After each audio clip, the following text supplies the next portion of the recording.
Paalam na muna sa ngayon, Lereo. Hanggang sa muli nating pagkikita.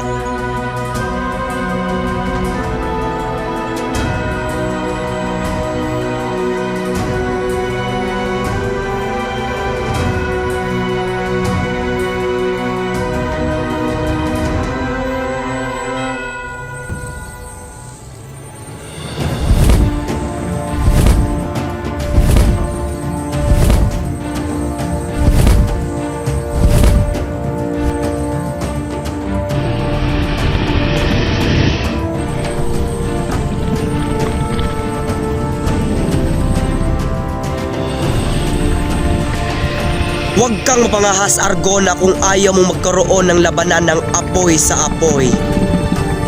Hindi mo gugustuhin matusta gamit ang aking kapangyarihan, kaya't sumunod ka na lamang sa akin.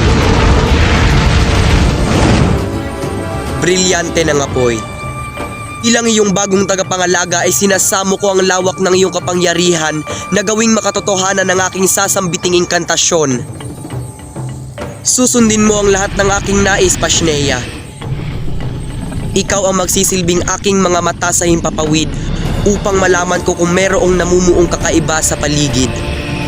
At kung makarating na ako ng Menyave at sakaling doon ako ay mapaslang, maaari mo na kong iwan. Ngunit bago ka magbalik sa iyong tahanan, ibig kong magtungo ka sa aking mga kapatid at ipaalam kung ano ang sinapit ko sa Menyave. Sa ngalan ng brilyante ng apoy at ang ikatlong sangre ng Hatoria, maaari ka na lumisan, Argona.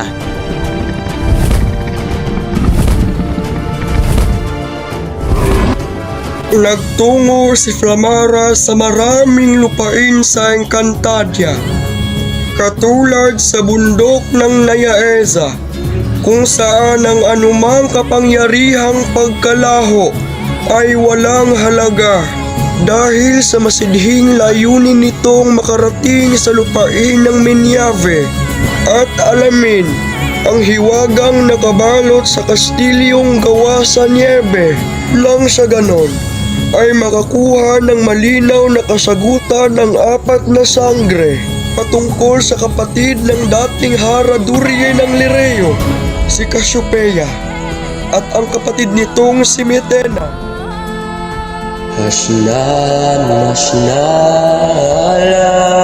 Hashna, Hashna. Pinagyaman naman ng iba pang mga sangre ang kanilang mga natural na kakayahan.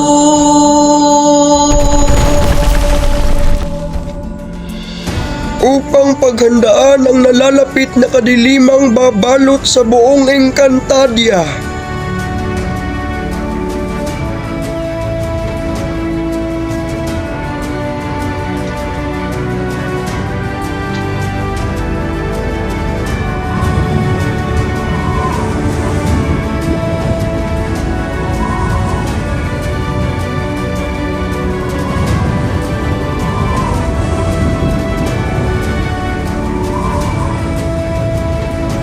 Nararamdaman kong malapit na ako sa Menyave.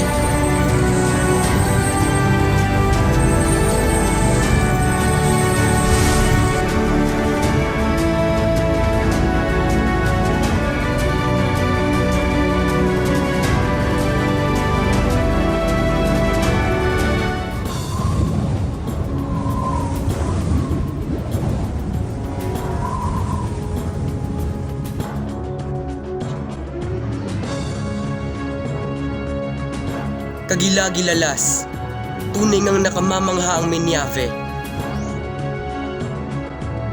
Ngunit napakasama ng Reyna.